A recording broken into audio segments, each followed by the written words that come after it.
Hello student, मैं दिव्या कौशिक और आपकी केमिस्ट्री मेंटर और स्वागत है आप सभी का B2 लर्निंग के ऑनलाइन प्लेटफॉर्म पे। तो बेटा केमिकल बॉन्डिंग स्टार्ट कर रखा था अपन ने और वेस्पर थ्योरी अपन रन में चला रखा था अपन ने, और वेस्पर में भी अपन ने बेंट रूल वगैरह के क्वेश्चंस कर लिए थे। जितने भी पॉसिबिलिटीज बेंट रूल के क्वेश्चंस पे बनती है वो अपन सब कर चुके थे, है ना। तो बहुत सादा साधा आपका और अपना बेंट रूल बेसिकली, है ना। तो थोड़ा और अपन केमिकल बॉन्डिंग को आगे लेके चलते हैं, है ना, और कुछ और आज नया सीखते हैं केमिकल बॉन्डिंग में।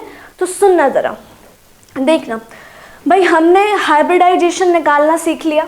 हमने किसी मॉलिक्यूल के मतलब स्ट्रक्चर हो चाहे मॉलिक्यूल हो चाहे डेसिमल में दे रखा हो आपको, वो सब मैंने आपको सिखा दिया कि भाई ऐसे ऐसे निकाल लेना, इस तरीके का फॉर्मूला लगाना, निकल जाएगा हाइब्रिडाइजेशन, कोई दिक्कत वाली बात तो है नहीं, है ना।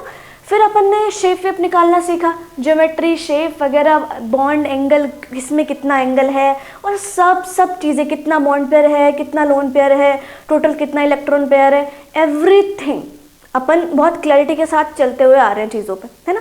तो पहले हाइब्रिडाइजेशन क्लियर किया अपन ने, फिर अपन शेप वेप निकाले, ऑलमोस्ट अपने को आ गई शेप वेप निकालनी, है ना। अब थोड़ा और आगे बढ़ते हैं कि और किस तरीके का क्वेश्चन अपने को पूछा जा सकता है इसके रिगार्डिंग।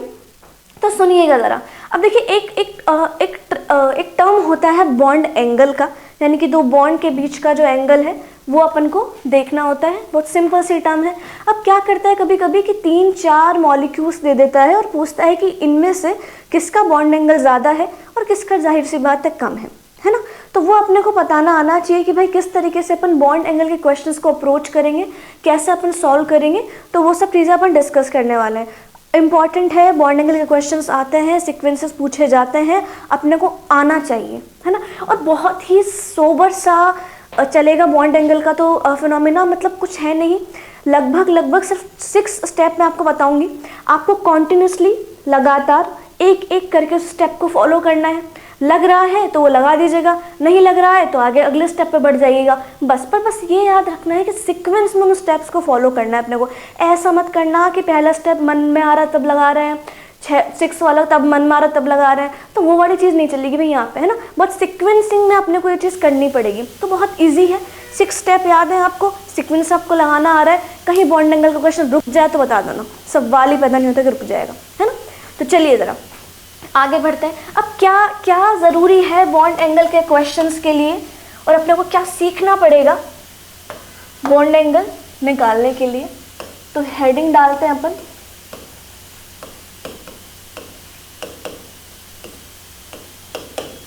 बॉन्ड एंगल, ठीक है। अब देखो भाई, बॉन्ड एंगल सीधा तो आएगा नहीं, है ना, कुछ ना कुछ तो साथ लेकर ही आएगा। अब क्या साथ लेकर आ रहा है, सुनना ज़रा। अब बॉन्ड एंगल का सीक्वेंस निकालने के लिए हमारे को ड्रैगो पता होना चाहिए भाई कि ड्रैगो होता है। अब नाम सुनने में तो बड़ा अलग सा लग रहा है कि ड्रैगो मतलब पता नहीं क्या ही होता होगा ड्रैगो रूल, पर यकीन मानिएगा बेटा कुछ नहीं होता। बहुत ही सिंपल सा रूल है, इतना सिंपल है कि अभी याद हो सकता है ना। क्या है वो रूल भाई, 15th और 16th ग्रुप के जो हाइड्राइड्स हैं, 15 नाइट्रोजन फैमिली और ऑक्सीजन फैमिली, है ना, 15-16 ग्रुप के जो हाइड्राइड्स हैं वो हाइब्रिडाइजेशन नहीं दिखाते बेटा। अब क्यों नहीं दिखाते, क्योंकि इनके pure P atomic orbital participate करते हैं, हाइब्रिड ऑर्बिटल पार्टिसिपेट नहीं करते, तो फिर नहीं करेंगे तो हाइब्रिडाइजेशन नहीं दिखाएंगे। ये तो बहुत जेन्युइन सी बात हो गई भाई पार्टिसिपेशन करेंगे तभी तो दिखाएंगे ना हाइब्रिडाइजेशन, नहीं करेंगे तो कैसे दिखाएंगे। तो इनका pure P atomic orbital participate करता है, दैट्स वाई ये हाइब्रिडाइजेशन नहीं दिखाते। अब इनऑर्गेनिक पढ़ रहे हैं, एक्सेप्शन ना आए हो ही नहीं सकता। तो 15-16 ग्रुप में भी नाइट्रोजन ऑक्सीजन की फैमिली अपन बोल रहे हैं, और नाइट्रोजन और ऑक्सीजन को छोड़कर जितने भी हाइड्राइड्स बन रहे हैं वो हाइब्रिडाइजेशन नहीं दिखाते। बाकी के 2 जो हैं नाइट्रोजन और ऑक्सीजन वो दिखाते हैं। अब यही तो एक्सेप्शन है बेटा। तो मैंने ये कहा समझना ज़रा इसको कि 15th और 16th ग्रुप के हाइड्राइड्स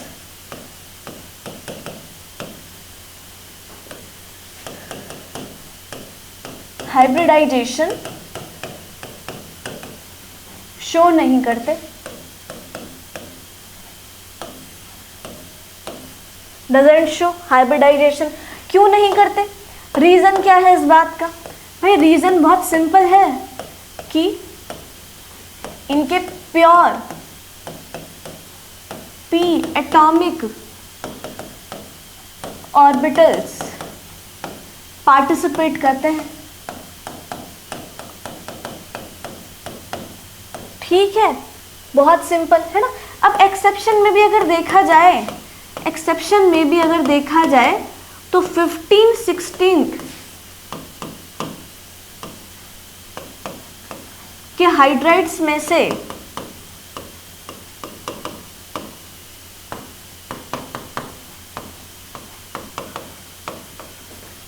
नाइट्रोजन और ऑक्सीजन, ये तो हाइब्रिडाइजेशन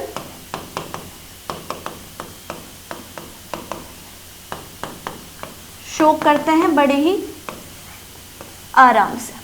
तो ये कहानी है ड्रैगो रूल की, कुछ भी नहीं है, बहुत सिंपल सा रूल है भाई। 15/16 ग्रुप के हाइड्राइड्स हैं, नाइट्रोजन को छोड़ के हाइब्रिडाइजेशन नहीं दिखाते, नाइट्रोजन ऑक्सीजन दिखाते हैं। भाई क्यों नहीं दिखाते? अरे भाई क्योंकि pure P atomic orbital participate कर रहा है, वो तो कर ही नहीं रहा जो दिखाएगा, है ना। तो बहुत सिंपल बात है। अब होता क्या है भाई, होता क्या, क्यों पढ़ रहे हैं अपन ड्रैगो, कैसे आ गया ड्रैगो यहाँ पे? बहुत सिंपल बात है कि अब जब हाइब्रिडाइजेशन नहीं दिखा रहे हैं लोग, तो नॉर्मल अगर देखा जाए, नॉर्मल अगर देखा जाए, बात मैं करूँ, ये आपका 15th ग्रुप और ये आपका 16th ग्रुप और NH3 और H2O, ये तो हाइब्रिडाइजेशन शो करते हैं। बाकी के ये है आपके ड्रैगो, जो कि प्योर पी एटॉमिक ऑर्बिटल इनका पार्टिसिपेट करता है।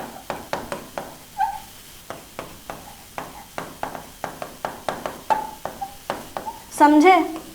देखो भाई, अब देखो नॉर्मली अगर कहा जाए, जैसे कि मान लीजिए H2S है ना, इसका हाइब्रिडाइजेशन निकालेंगे अपन 6 7 8, 8 का हाफ 4, 4 मतलब sp3 है ना। तो अब sp3 है यार, सोचो ज़रा, सोचो sp3 109.28 मिनट्स अपन लेके चलते हैं बॉन्ड एंगल इसका, है ना। और देखो इसका कितना आ रहा है, 93। तो यही चीज़ थोड़ी सी इफेक्ट पड़ जाती है कि अगर कहा जाए अपना कि भाई sp3 का तो 109.28 मिनट्स आता है बॉन्ड एंगल, पर क्योंकि ड्रैगो है ये, H2S ड्रैगो है, ड्रैगो में अपन ने इसको डाल दिया। ड्रैगो में ये इसलिए है क्योंकि प्योर एटॉमिक ऑर्बिटल्स का पार्टिसिपेट कर रहा है, तो इसका बॉन्ड एंगल 109 से कितना डिक्रीज हो गया है, 93 डिग्री हो चुका है भाई। मतलब इतना कमाल का डिक्रीज अब इसमें आया है। और इसी में ही नहीं, जितने भी ये सारे के सारे ड्रैगो हैं, सब में ही डिक्रीज है ना। तो मैंने ऐसा कंक्लूजन निकाल दिया क्या कि ड्रैगो वाले जो होते हैं, अरे ड्रैगो वाले जो होते हैं उनका नॉर्मल देखा जाए तो बॉन्ड एंगल बाकी sp3 वालों के मुकाबले कम ही रहेगा, यानी बहुत कम रहेगा। तो अब ऐसे तो अपने को क्वांटिटी तो कैसे याद होगी भाई, 94, 92, 91, 90, 91। तो एक बेटर ऑप्शन मेरे पास थोड़ा ये रहेगा कि हम ये मान के चलें कि इनका लगभग 90 डिग्री के आसपास रहता है, ताकि हमको अप्रोच करने में थोड़ा सा आसानी रहे, कोई प्रॉब्लम अपने को आए ना, है ना। हम ये कह सकते हैं कि अगर हमको कहीं पर भी ये 6 मॉलिक्यूल नज़र आते हैं तो हमने इनको तुरंत पहचानना है कि ये ड्रैगो है। ड्रैगो है तो इनका बॉन्ड एंगल लगभग 90 डिग्री के आसपास रहने वाला है। बस फिर हम आसानी से इनको एडजस्ट कर पाएंगे कि कहाँ रखना है हमको सीक्वेंस बताने के टाइम पे। ये चीज़ आपको याद रखनी है। तो ड्रैगो पढ़ लिया अपन ने, स्टार्टिंग में ही बॉन्ड एंगल से का रूल है भाई, कुछ नहीं है, बहुत जितना इसका नाम है उससे तो बिल्कुल ही ये एकदम बहुत छोटा सा प्यारा सा रूल मुझे तो लगा, है ना। देखना ज़रा, अब बात करते हैं कि ठीक है यार, ड्रैगो व्रैगो पढ़ लिया, हमने शुभारंभ कर दिया है बॉन्ड एंगल का, पर बॉन्ड एंगल के क्वेश्चंस कैसे सॉल्व करेंगे अपन, वो तो बताओ ज़रा। तो देखो ज़रा, मैंने ये चीज़ आपको समझानी चाहिए कि बॉन्ड एंगल के क्वेश्चंस अपन से ये तो पूछेगा नहीं कोई कि भाई बॉन्ड एंगल बताओ किसको कहते हैं, क्या है क्या नहीं है ना। अपन से तो वो सीक्वेंस सॉल्व करवाएगा कि दो आपको मॉलिक्यूल दे दी और पूछ रहा है कि दोनों में से किसका बॉन्ड एंगल ज़्यादा है ना। तो वो चीज़ अपन को अप्लाई करनी आनी चाहिए। तो एक साइड में एप्लीकेशंस लेके चल रही हूँ, एक साइड में उसको अप्लाई करते चलो, ताकि अपन दोनों चीज़ें सीख पाए, है ना। अब मैंने पहले भी स्टार्टिंग में बताया है कि कुछ 6 स्टेप अपने को पढ़ने हैं बॉन्ड एंगल में, बस वो 6 स्टेप सीक्वेंस वाइज आपको याद होने चाहिए, कहीं नहीं रुकेगा बेटा क्वेश्चन, है ना। तो पहला स्टेप अपन पढ़ने जा रहे हैं, समझना ज़रा। देखो, अब how to solve bond angle question. अब उसके लिए सबसे पहले बॉन्ड एंगल वगैरह अपन देख रहे हैं तो उसके लिए अपने को ये भी तो पता होना चाहिए ना कि भाई किसी भी एक मॉलिक्यूल में हाइब्रिडाइजेशन है कि नहीं, ये तो बताओ पहले हमको। कहीं वो ड्रैगो व्रैगो तो नहीं चला गया है ना, तो वो तो अपन पहचान लेंगे स्टार्टिंग में कि हाइब्रिडाइजेशन है क्या नहीं है ना। तो सबसे पहले तो ये देखो ना तुम कि हाइब्रिडाइजेशन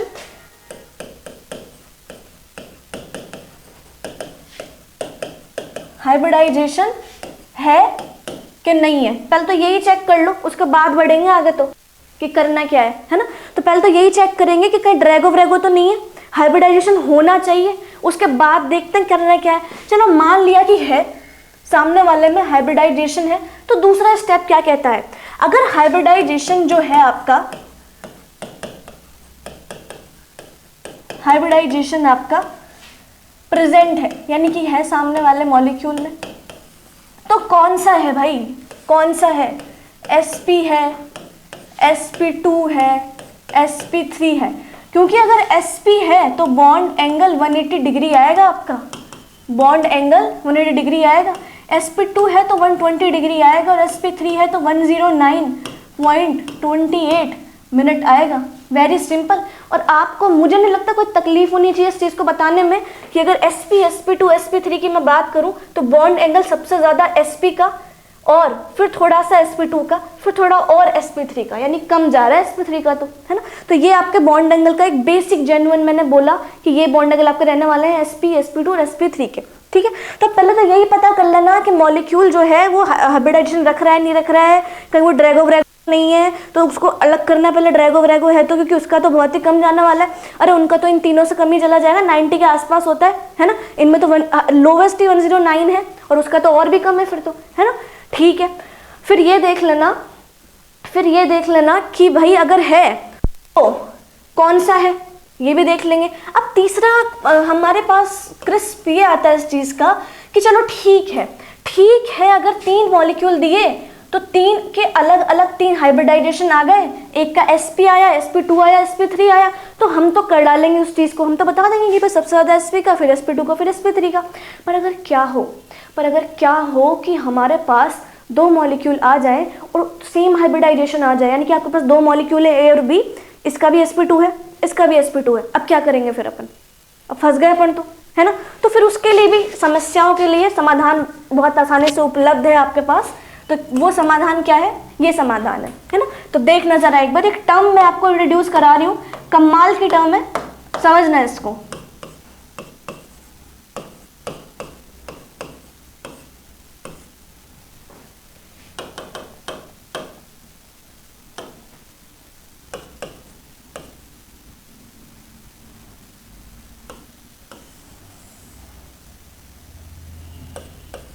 इसको यहीं करते हैं। देखो जैसे अपन ने वेस्पर पढ़ा यार, यस, जैसे अपन ने वेस्पर पढ़ा वैसे ही एक ये टर्म है। अब देखो वेस्पर का अपने पास फुल मीनिंग था कि valence shell electron pair repulsion theory, है ना। NBEPR का फुल मीनिंग क्या है आपके पास, देखना, non bonding electron pair repulsion theory कह लो, बहुत छोटा सा फिनोमिना है एक तो, थियरी तो क्या ही कहेंगे इस चीज़ को, है ना। तो क्या है इसका मतलब, भाई NBEPR कहता है कि बहुत सिंपल बात है ये कि मैं तो रिपल्शन कराऊंगा, है ना, मेरे अंडर जो मॉलिक्यूल्स आ रहे हैं वो तो रिपेल करेंगे। अब रिपेल मान लो कोई चीज़ इस तरीके से है, ये है कोई चीज़ और वो एक दूसरे को रिपेल कर रही है, और वो रिपेल कर रही है तो बॉन्ड एंगल पहले इतना था, अब वो रिपेल कर रहे हैं आपस में, तो बॉन्ड एंगल बढ़ तो रहा है ना भाई, है ना, बॉन्ड एंगल बढ़ रहा है। अब मान लो किसी भी एक मॉलिक्यूल में NBEPR लग रहा है, नजर आ रहा है, अभी मैं बताऊंगी कि किस तरीके से देखना है अपन को NBEPR। अगर लग रहा है तो बेसिक कॉन्सेप्ट ये है कि उसका तो बॉन्ड एंगल नॉर्मल वाले से तो ज़्यादा ही होगा क्योंकि रिपेल कर रहे हैं आपस में। अब इलेक्ट्रॉन पेयर है, इलेक्ट्रॉन पेयर मैंने बता रखा है आपको, बॉन्ड पेयर लोन पेयर दोनों हो सकते हैं, तो बॉन्ड पेयर रिपल्शन भी हो सकता है, लोन पेयर रिपल्शन भी हो सकता है। रिपल्शन चाहे कहीं भी हो, बॉन्ड एंगल तो बढ़ेगा। अब चाहे वो बॉन्ड पेयर में हो, चाहे वो लोन पेयर में हो। समझ में आई बात ये? अच्छा, तो मतलब ये कह रहा है कि ठीक है, समझ में आ गई हमारे को ये बात कि जहां पर NBEPR लग जाएगा वहां पर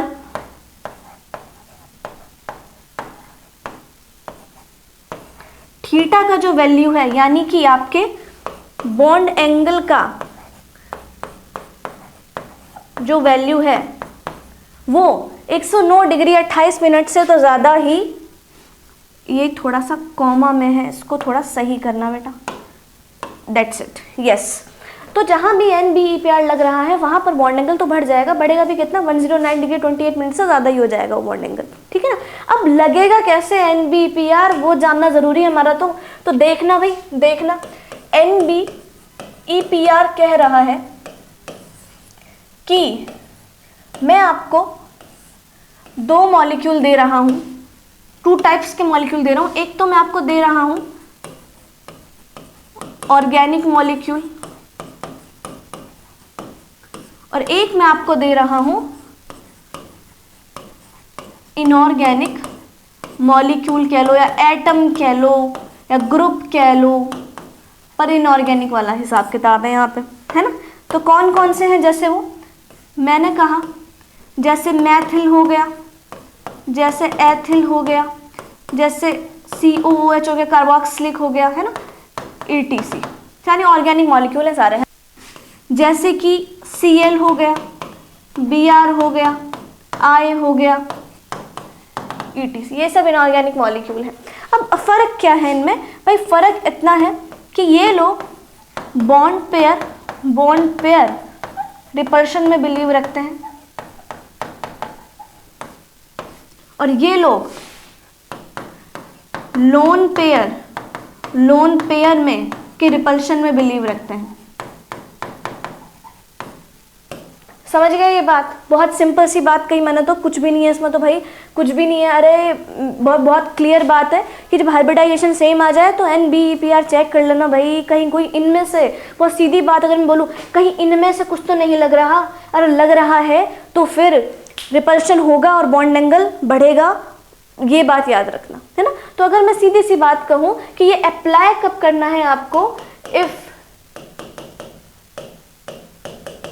हाइब्रिडाइजेशन आपका जो है वो सेम आ जाए, sp3 आ गया 2 मॉलिक्यूल में, अब डिसाइड नहीं कर पा रहे किसका ज़्यादा करें बॉन्ड एंगल, तो देख लेना दोनों में से कहीं पर किसी भी मॉलिक्यूल में इनमें से या इनमें से कोई तो नहीं लगा हुआ, और अगर लगा हुआ है तो फिर बढ़ाया ना उसको, बस उसका ज़्यादा होगा दोनों sp3 में से। क्वेश्चंस करेंगे तो और बेटर अंडरस्टैंडिंग बैठेगी अपनी। अब थोड़ा आगे चलते हैं, ये तीसरा स्टेप हुआ अपना NBEPR का, बहुत सिंपल सा स्टेप है, कुछ भी नहीं है इसमें। चलिए अब बात करते हैं कुछ आगे की, यानी स्टेप 4 की। सामने वाले ने कहा कि ठीक है, अगर आपका हाइब्रिडाइजेशन जो है वो तो सेम आ गया, फिर आपने चेक कर लिया आपका NBEPR, वो भी अगर मान लो एब्सेंट निकल गया, मतलब ना तो Cl है, ना Br है, ना I है, ना CH3 है, ना C2H5 है, ना COH है, कोई ग्रुप नहीं लगा हुआ, पर हाइब्रिडाइजेशन सेम है। अब क्या करें फिर, अब तो हम फिर फंस गए। तो उसका भी सॉल्यूशन है, जैसा मैंने कहा हर समस्या का समाधान है, तो इसका भी समाधान है। फिर हमको क्या चेक करना है, हमको ये चेक करना है कि नंबर ऑफ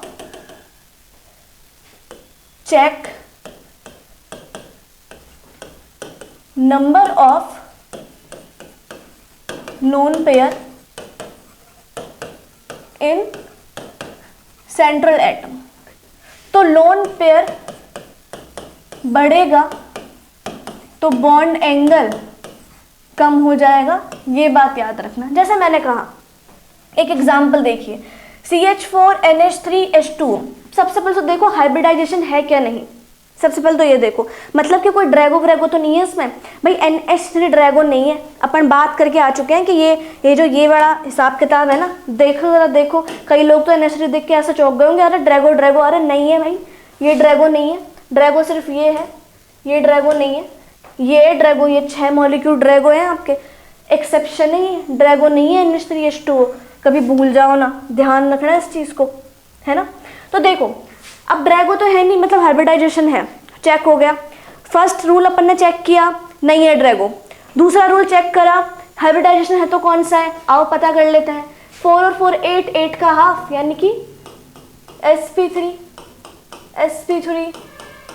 sp3, लो भाई सेम आ गया sp3 sp3 sp3। अब क्या करेंगे, चलो ठीक है, हमको ये बोला गया है कि अगर हाइब्रिडाइजेशन सेम आ जाता है तो NBEPR चेक कर लीजिएगा। आओ चेक करते हैं, कहीं कोई ClBr आए, CH3C2H5 COOH का ग्रुप तो नहीं लगा हुआ है। लगा हुआ है तो रिपेल करा के बॉन्ड एंगल बढ़ाते हैं फिर उसका, है ना। तो कहीं मुझे नहीं लग रहा कि लगा हुआ है नहीं लगा हुआ, मतलब NBEPR तो नहीं है। तीसरा स्टेप भी चेक नहीं मिला। फोर्थ स्टेप चेक करते हैं, हाइब्रिडाइजेशन सेम, NBEPR एब्सेंट। अब क्या चेक करना है, check number of lone pair in central atom, यानी कि सेंट्रल एटम का number of lone pair check करिए। तो कैसे करेंगे चेक, पता है अपने को, इलेक्ट्रॉन पेयर का सेट बना लेंगे। 4 + 0, चारों के चारों हैं, चारों बॉन्ड पेयर है। 3 + 1 और 2 + 2, यानी कि यहाँ पर अगर बात करूँ मैं लोन पेयर की तो 0 1 2। और बहुत क्लियर है भाई, अगर लोन पेयर बढ़ेगा सेंट्रल एटम पर तो बॉन्ड एंगल कम होगा सेंट्रल एटम का। यानी कि अगर मैं बात कहूँ CH4 पर लोन पेयर 0 है तो इसका बॉन्ड एंगल सबसे ज़्यादा, फिर NH3 का, फिर H2O का। तो ये आपका अप्रोच होना चाहिए बॉन्ड एंगल के क्वेश्चंस के सीक्वेंस को बनाने का। एक स्टेप करके निकालना है अपने को, सीधा कहीं भी कोई से स्टेप पे डायरेक्ट जंप नहीं करना है, वरना दिक्कत आएगी फिर तो, है ना। तो ये ध्यान रखना। चलो ठीक है, फिर अब ऐसा भी तो हो सकता है ना, पॉसिबिलिटीज तो बच रही है अपने पास। 6 स्टेप बोले थे अपन ने, 4 हो गए, 2 और बाकी है। प्रिपेयर रहना चाहिए अपने को उस चीज़ के लिए कि और क्या पॉसिबिलिटीज रह सकती हैं। भाई रह सकती हैं, भाई सामने वाला कह दे कि हाँ ठीक है, लोन पेयर में अगर वेरिएशन आ रहा है तो फिर बॉन्ड एंगल अपन लगा लेंगे, बढ़ रहा है लोन पेयर तो कम हो रहा है बॉन्ड एंगल। मान लो लोन पेयर सेम हो गया, अब क्या करेंगे, फिर तो कुछ ना कुछ करेंगे। देखो ये करेंगे, मान लीजिए स्टेप 5 क्या कहता है कि भाई इफ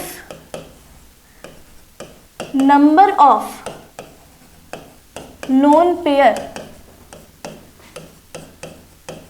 सेम देन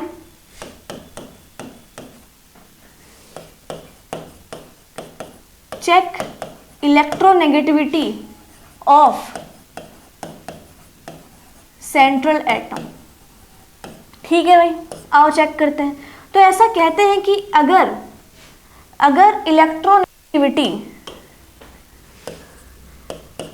इलेक्ट्रोनेगेटिविटी, इसको थोड़ा सा अच्छे कलर में अपन लिखते हैं, थोड़ा सा हाईलाइट करते हैं कि अगर electronegativity of central atom increase तो बॉन्ड एंगल भी increase. That's it, very simple as that, है ना।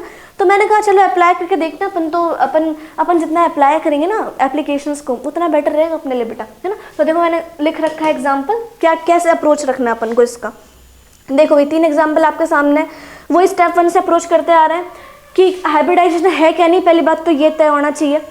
तो मेरे को कहीं ड्रैगो नजर नहीं आ रहा। 15-16 ग्रुप के एलिमेंट, हाँ है 15 ग्रुप के एलिमेंट, पर मुझे कहीं भी ड्रैगो नजर नहीं आ रहा। ठीक है, क्योंकि ये हाइड्राइड्स तो है ही नहीं, है ना। तो हाइड्राइड्स में होते हैं ड्रैगो, तो ठीक है। फिर देखते हैं हाइब्रिडाइजेशन क्या है। तो इसका भी है sp3,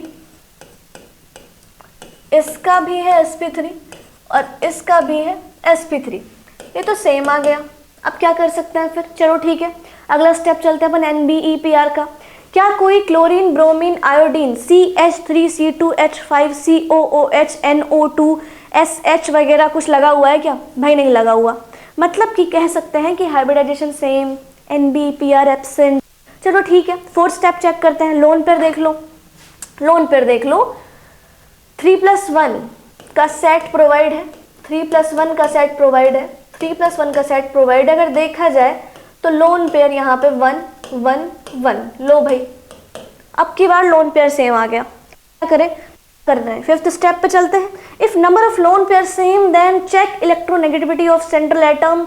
कर लीजिए चेक, ये आपका सेंट्रल एटम है, ये आपका सेंट्रल एटम है, ये आपका सेंट्रल एटम है। बहुत अच्छे से पता है कि अप टू डाउन जाने पर इलेक्ट्रोनेगेटिविटी जो है आपकी वो कम होती है, और सेंट्रल एटम का इलेक्ट्रोनेगेटिविटी कम हुआ तो बॉन्ड एंगल भी कम होगा, क्योंकि अगर बढ़ेगा तो बॉन्ड एंगल भी बढ़ेगा, कम होगा तो बॉन्ड एंगल भी कम होगा। तो सबसे ज़्यादा बॉन्ड एंगल इसका, फिर PF3 का, और फिर ASF3 का। तो ये चीज़ अपने को यहाँ पे ध्यान रखनी है। अब बाकी तो सब ठीक है, हमने ये चीज़ भी कर ली, पर हमको ये पता होना चाहिए कि हमारे पास एक और स्टेप बाकी है। चलो ठीक है, सबसे लास्ट स्टेप, हमने लोन पेयर सेम करा दिए, हमने हाइब्रिडाइजेशन सेम कराया, हमने लोन पेयर सेम कराया, हमने NBPER एब्सेंट करा दिया। हमने कहा कि ठीक है, अभी ऐसा कर सकते हैं कि इलेक्ट्रोनेगेटिविटी कॉन्सेप्ट डालते हैं और उसमें हम देखते हैं कि कहीं ना कहीं वो वेरिएशंस है। बिल्कुल हमारे सेंट्रल एटम पे वेरिएशंस था, हमने इलेक्ट्रोनेगेटिव कॉन्सेप्ट उसको कर लिया, है ना।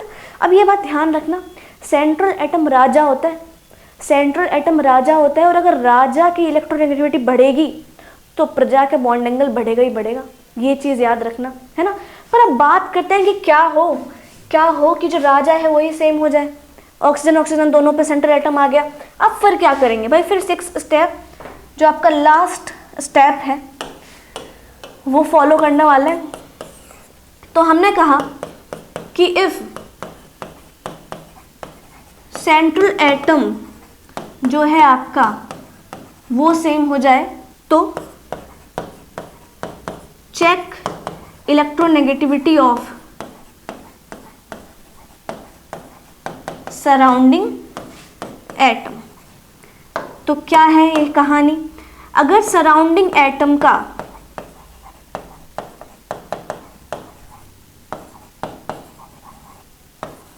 इलेक्ट्रोनेगेटिविटी बढ़ता है तो बॉन्ड एंगल कम होता है। ये याद रख लेना भाई, कमाल की बात यही है कि भाई सेंट्रल एटम का इलेक्ट्रोनेगेटिविटी बढ़ेगा तो बॉन्ड एंगल बढ़ेगा, राजा की उन्नति होगी तो प्रजा की उन्नति होगी, कॉमन बेसिक बात है ये। पर अगर सराउंडिंग एटम का इलेक्ट्रोनेगेटिविटी बढ़ा तो ज़रूरी नहीं कि बॉन्ड एंगल बढ़ जाए, है ना। थोड़ा सा इस चीज़ को समझना ज़रा, है ना। तो देख लो भाई, एग्जाम्पल देख लो क्या ही है इसमें। अब तो मुझे लगता है कि ग्रिप में आ चुके हैं अपन बॉन्ड एंगल के में। पहला स्टेप, हाइब्रिडाइजेशन है या नहीं, कोई ड्रैगो तो नहीं है, नहीं है भाई, ये ड्रैगो नहीं है, ये तो एक्सेप्शन है ड्रैगो का, ड्रैगो तो है ही नहीं है, ठीक है। अच्छा चलो ठीक है, फिर हाइब्रिडाइजेशन कौन सा है, यहाँ भी भाई sp3 है, यहाँ भी भाई sp3 है, ठीक है। तो फिर NBEPR देख लीजिए, क्या कोई Cl Br I CH3 C2H5 COOH NO2 SH कोई लगाए क्या, नहीं लगाए भाई, बिल्कुल भी नहीं लगाए, ठीक है। तो फिर लोन पेयर देख लो, लोन पेयर देख लिया हमने, लो 2+2 का सेट, 2+2 का सेट, यानी कि ये लोन पेयर यहाँ भी 2 और यहाँ पे भी 2, बराबर बराबर।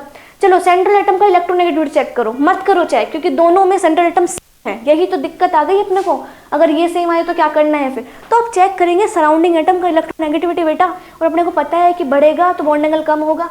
और यहाँ पर इलेक्ट्रोनेगेटिव सराउंडिंग एटम का, ये आपके सराउंडिंग एटम है, फ्लोरीन का इलेक्ट्रोनेगेटिविटी हाइड्रोजन के कंपैरिजन में बहुत ज़्यादा है, तो फिर इसका बॉन्ड एंगल कम होगा, यानी कि H2O का बॉन्ड एंगल ज़्यादा होगा OF2 से, ये बात याद रखना, है ना। तो अब कुछ एक पॉइंट और मैं आपको बताऊं यहाँ पे, जो कि आपको नोट के पर्पज से ही लेना है। क्या है वो पॉइंट, सुनना ज़रा, देखना। मैंने कहा कि बाकी सब तो ठीक है, पर ये याद रखना कि NBEPR जब आप लगा रहे हैं तो NBEPR जब आप लगा रहे हैं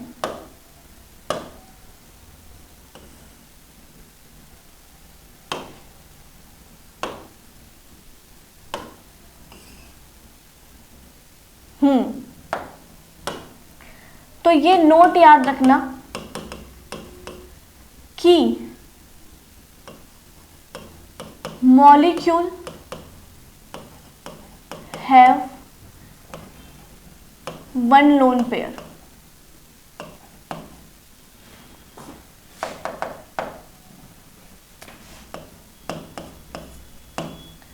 मतलब मस्ट है ये चीज तो, कि मॉलिक्यूल के पास एक लोन पेयर तो होना ही होना चाहिए हर हाल में, 0 लोन पेयर नहीं होने चाहिए। अगर लोन पेयर लग रहा है यहाँ पे, एक प्रेजेंट है, चाहे एक ही हो, एक से ज़्यादा हो तो भी चलेगा, पर अपने पास उस मॉलिक्यूल में एक लोन पेयर तो प्रेजेंट होना ही होना चाहिए, हर हाल में होना चाहिए, ठीक है। बात करते हैं यहाँ पे भी, हमने यहाँ इसका कॉन्सेप्ट लगाया इलेक्ट्रोनेगेटिविटी का, तो यहाँ पर भी वही अपना हिसाब किताब है कि भाई मॉलिक्यूल के पास एक लोन पेयर तो प्रेजेंट होना ही होना चाहिए हर हाल में। भाई अगर जीरो लोन पेयर है तो मत लगाना NBPR, मत लगाना इलेक्ट्रोनेगेटिविटी कॉन्सेप्ट, तो फिर क्या लगाना बताएंगे, अभी वो भी बताएंगे, लास्ट है वो तो, है ना, बताना पड़ेगा अपने को, तो करना पड़ेगा वो चीज़, है ना। तो ये चीज़ एक नई निकल के, इसलिए ये बताइए कि अब अराइज होगा, अब क्यूरियोसिटी आएगी कि ठीक है ये तो हमको तभी लगाना है जब लोन पेयर प्रेजेंट हो, अब नहीं होगा तो क्या करेंगे, अरे नहीं होगा तो ये करेंगे, देखना ज़रा, देखो नहीं होगा तो ये करेंगे। नोट रेडी है आपके लिए कि अगर if all electron pair around the central atom, यानी कि इलेक्ट्रॉन पेयर का मतलब है आपका बॉन्ड पेयर या लोन पेयर, तो electron pair around the central atom are bond pair, यानी कि सारे के सारे क्या हो, बॉन्ड पेयर हो। यहाँ पे लोन पेयर एब्सेंट है, जो हम शर्त लेके आए थे वहां पे, वो यहाँ पर एब्सेंट हो चुकी है। तो सराउंडिंग एटम आर आइडेंटिकल, यानी कि उसके साथ के जो जुड़े एटम हैं, सराउंडिंग एटम सारे के सारे आइडेंटिकल है, यानी कि एक जैसे ही हैं, एक जैसे ही हैं। ठीक है, ठीक है, ठीक है। तो electronegativity of central atom as well as surrounding atom does not alter the bond angle, यानी कि कोई फर्क नहीं पड़ने वाला है। तो अगर मैं इसको थोड़ा सा और स्पेसिफाई करूं कि चेक करिए कि हाइब्रिडाइजेशन जो है वो सेम है, चलो बहुत सही बात है, सेम है। फिर चेक करिए कि कहीं लोन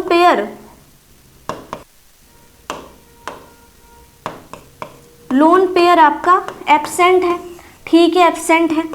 तो फिर आपका जो बॉन्ड पेयर यहाँ पे प्रेजेंट है सारे के सारे, क्या वो आइडेंटिकल हैं? बिल्कुल आइडेंटिकल हैं। तो बस फिर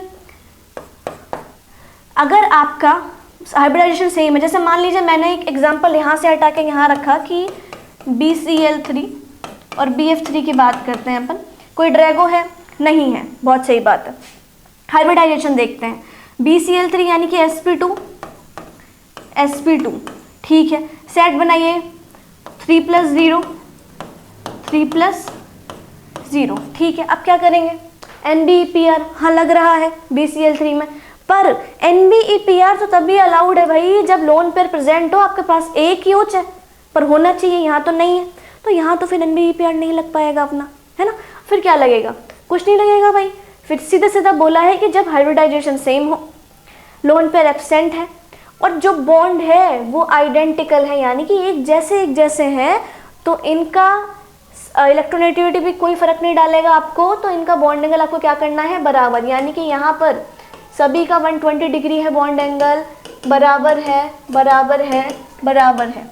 ऐसे ही यहाँ पर 109 डिग्री 28 मिनट्स, बराबर बराबर बराबर बराबर बराबर। देखो ना भाई, 4+4 8 sp3, 4+4 8 sp3, Cl4 है, ठीक है। NBPR लगाएं, कैसे लगाएंगे, लोन पेयर तो है ही नहीं, 4+0 का कॉम्बिनेशन बन रहा है ना, यहाँ भी 4+0 का बन रहा है, आगे तक 4+0 का बन रहा है, लोन पेयर। और सराउंडिंग एटम जो है आइडेंटिकल है, 4 H है, 4 के 4 H है, 4 ऑक्सीजन है, 4 की 4 ऑक्सीजन है, खत्म बात। तो फिर क्या होगा, ये नोट फॉलो कर लेना, बहुत ही कमाल का नोट है, बहुत ही कमाल का नोट है, ब्रह्मास्त्र मान लीजिए, बिल्कुल इस चीज़ को ध्यान रखिएगा, ठीक है ना। तो बस 6 स्टेप और एक नोट और बॉन्ड एंगल एकदम सीक्वेंस में, ठीक है ना। तो थोड़ा अभी क्या है, अपने तो ये चीज़ कर ली, थोड़ा सा अपन इस चीज़ को समराइज करते हैं थोड़ा, और कुछ क्वेश्चंस देखते हैं अपन, कुछ नहीं बहुत सारे क्वेश्चंस देखते हैं अपन, ताकि अपने को और अपना अप्रोच थोड़ा स्ट्रांग हो इस चीज़ में। पर उससे पहले मैं आपको एक समरी प्रोवाइड करा देती हूँ इसकी, ताकि आपको थोड़ा सा और आसानी हो जाए, आप क्लैरिफाई कर पाए इस चीज़ को कि अपने को करना कैसे है बॉन्ड एंगल का हिसाब किताब, है ना। तो सुन, अब देखना, मैंने कहा कि स्टेप 1 में सबसे पहले चेक करिएगा हाइब्रिडाइजेशन, है ना, कि कहीं कोई ड्रैगो तो नहीं है, ठीक है। तो ड्रैगो है अगर, तो अपने को ये बात पता है sp का सबसे ज़्यादा, फिर sp2 का, फिर sp3 का, और फिर सबसे लास्ट में आता है बेटा ड्रैगो। लगभग 90 डिग्री होता है ना इनका, तो ये अप्रोच रहना चाहिए अपना, ठीक है ना। और इसका तो आपको पता है 180, 120, 109, ठीक है। फिर स्टेप 2 में देख लेना ये चीज़ कि अरे यार प्रेजेंट है, तो फिर कौन सा प्रेजेंट है, ठीक है। हाइब्रिडाइजेशन चेक कर लीजिएगा, ठीक है ना, चेक करिएगा, ठीक है। फिर देख लिया आपने कि सेम है, तो फिर NBEPR लगा दीजिएगा, ठीक है। लग गया, अगर प्रेजेंट है NBEPR तो बॉन्ड एंगल को बढ़ा दीजिएगा। पर यह बात याद रखना कि लोन पेयर मस्ट होना चाहिए, प्रेजेंट होना चाहिए, कम से कम एक ही हो चाहे, पर होना बहुत जरूरी है ना। लोन पेयर एक हो, पर होना एक, वन से ज्यादा भी हो सकता है, पर एक तो मस्ट है होना। फिर अगर कंडीशन ये भी तो आ सकती है ना आपके पास कि मान लो NBPR एब्सेंट है, तो एब्सेंट है तो फिर लोन पेयर चेक करिए, ठीक है। चेक कर लिया लोन पेयर, तो भाई दो सिचुएशन है इसमें भी, भाई लोन पेयर प्रेजेंट हो तो वही लोन पेयर ज़्यादा तो बॉन्ड एंगल कम। पर ये भी तो सिचुएशन आ सकती है कि लोन पेयर क्या हो जाए आपकी बार सेम हो जाए, तो फिर क्या करना है अपने को, तो फिर चेक करना है इलेक्ट्रोनेगेटिविटी। एक बार चेक करिएगा सेंट्रल एटम की, क्योंकि सेंट्रल एटम की इलेक्ट्रोनेगेटिविटी अगर बढ़ेगी तो बॉन्ड एंगल भी बढ़ेगा, ठीक है। पर अगर सराउंडिंग एटम की इलेक्ट्रोनेगेटिविटी बढ़ेगी तो बॉन्ड एंगल कम हो जाएगा। ये आपके पास सिनेरियो रहना चाहिए पूरा इस तरीके का, है ना। स्टेप बाय स्टेप अपने को क्रॉस करते जाना है, ताकि अपना बॉन्ड एंगल का क्वेश्चन कभी भी गलत ना हो। यही अप्रोच अपना रहना चाहिए बेटा। और सबसे लास्ट में अगर आपको ये पता चले कि भाई हमारा हाइब्रिडाइजेशन भी सेम है और हमारे पास लोन पेयर जो है वो 0 है और हमारा जो बॉन्ड पेयर्स आ रहा है वो आइडेंटिकल है, तो अपने को सेम करके आना है हाइब्रिडाइजेशन। उसमें इलेक्ट्रोनेगेटिविटी का भी कोई फर्क नहीं पड़ने वाला और ना ही उसमें किसी इसका फर्क पड़ने वाला है, non bonding electron pair repulsion का, ठीक है ना।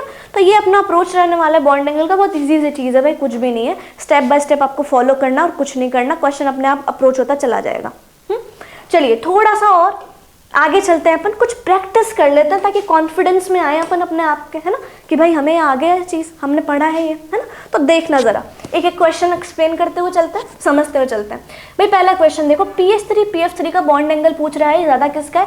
अब देख लो पहला स्टेप क्या है, कहीं कोई ड्रैगो तो नहीं है। अरे ड्रैगो है भाई, ड्रैगो है, यही तो ड्रैगो है। और ड्रैगो का तो अपने को पता है ना, लगभग 90 डिग्री के आसपास रहता है, ठीक है। अच्छा अब इसका 90 डिग्री के आसपास है और ये 5, 6, 7, 8 यानी sp3 और sp3 में 109। अरे अरे अरे अरे तो इसका तो इससे ज़्यादा ही हुआ, जाहिर बात है। और ये तो पता है यार, ये तो पता है अपने को कि भाई sp, sp2 और sp3 में ड्रैगो का सबसे कम ही होगा, तो ड्रैगो वाले को सबसे पीछे ही अपने को रखना है ना। दोनों में देखो, अरे ड्रैगो मिल गया अपने को, तो जाहिर बात है इसका ही ज़्यादा होगा। अब देखो क्या कोई ड्रैगो है, पहली बात तो नहीं है। आओ हाइब्रिडाइजेशन देखते हैं। 5, 6, 7, 8, 9 एक कम करिए यानी कि sp3, 5, 6 यानी कि sp2। अच्छा तो sp3 का 109, sp2 का 120। लो भाई चेक, खत्म काम, है ना, ज़्यादा है इसका। आइए क्या कोई ड्रैगो है, नहीं है। हाइब्रिडाइजेशन देखते हैं। 5, 6 मतलब sp2 और ये sp। भाई इसका 180 डिग्री, इसका भाई 120 डिग्री। जाहिर सी बात है तुमको खुद को नज़र आ रहा है, मैं क्या बताऊँ इसमें, है ना। और इसका 120 डिग्री, ठीक है। आइए देखते हैं क्या कोई ड्रैगो, नहीं है कोई ड्रैगो। हाइब्रिडाइजेशन देखो, 5, 6 यानी कि sp2, 5, 6 यानी कि sp2। ओहो सेम आ गया ये तो। क्या कोई NBEPR लगा है, नहीं कुछ नहीं लगा, ऑक्सीजन लगा हुआ है। चलो लोन पेयर चेक करते हैं। लोन पेयर में देखा जाए तो 3+0 का सेट और 2+1 का सेट। चलो भाई क्लियरेंस मिल चुका है अपने को। लोन पेयर बढ़ेगा तो बॉन्ड एंगल कम होगा, यानी कि बॉन्ड एंगल NO3- का ज़्यादा होगा। क्लियर बात है ये तो। H2O H3O+, कोई भी ड्रैगो नहीं है यहाँ पे, है ना। हाइब्रिडाइजेशन चेक करते हैं। 6, 7, 8 यानी कि sp3, 6, 7, 8, 9 ये भी sp3 क्योंकि प्लस है यहाँ पे, सेम आ चुका है। आओ कोई NBEPR चेक करते हैं, नहीं कोई CLB आ रहा है, C3 C2H4 COH नहीं लगा हुआ। आगे चलते हैं, लोन पेयर चेक कर लीजिए। 2+2 का सेट आया यहाँ पे और 3+1 का सेट आया। भाई लोन पर बढ़ा बॉन्ड एंगल कम हुआ, लोन पर बढ़ा बॉन्ड एंगल कम हुआ, तो इसका ज़्यादा होगा। ठीक है, बात करते हैं H2OCl2 की। आइए, कोई ड्रैगो नहीं ड्रैगो, हाइब्रिडाइजेशन sp3 sp3, अरे सेम हो गया। आइए NBEPR चेक करते हैं, क्या कोई Cl वगैरह लगाए यहाँ पे, BRI Cl OCH3? हाँ बिल्कुल भाई, बिल्कुल बिल्कुल लगाए। NBEPR हमको थोड़ा नज़र आ रहा है यहाँ पे, पर क्या यहाँ लोन पेयर है इस पे? बिल्कुल बिल्कुल देखना पड़ेगा एक बार। ये तो 2+2 का सेट है, बिल्कुल लोन पेयर है, एक से ज़्यादा है, आराम से प्रेजेंट है लोन पेयर, लग सकता है NBEPR, लग गया NBEPR। बस तो फिर NBEPR जहाँ लगेगा उसका तो नॉर्मल वाला ज़्यादा ही होगा, बॉन्ड एंगल बढ़ा देना है। बस ये देखे कि लोन पेयर प्रेजेंट है, लगा दो, खत्म करो मामला, है ना। NH3 NF3, क्या कोई ड्रैगो है? नहीं है। Hybridisation sp3 sp3। अब जाइए NBEPR पे, कोई NBEPR नहीं है आपके पास। यहाँ लोन पेयर पे जाएंगे अपन, लोन पेयर पे भी अगर जाएंगे तो भी 3+1 का हिसाब है, ये भी सेम हो चुका है। बात करते हैं सेंट्रल एटम इलेक्ट्रोनेगेटिविटी की, वो भी सेम ही हो चुकी है।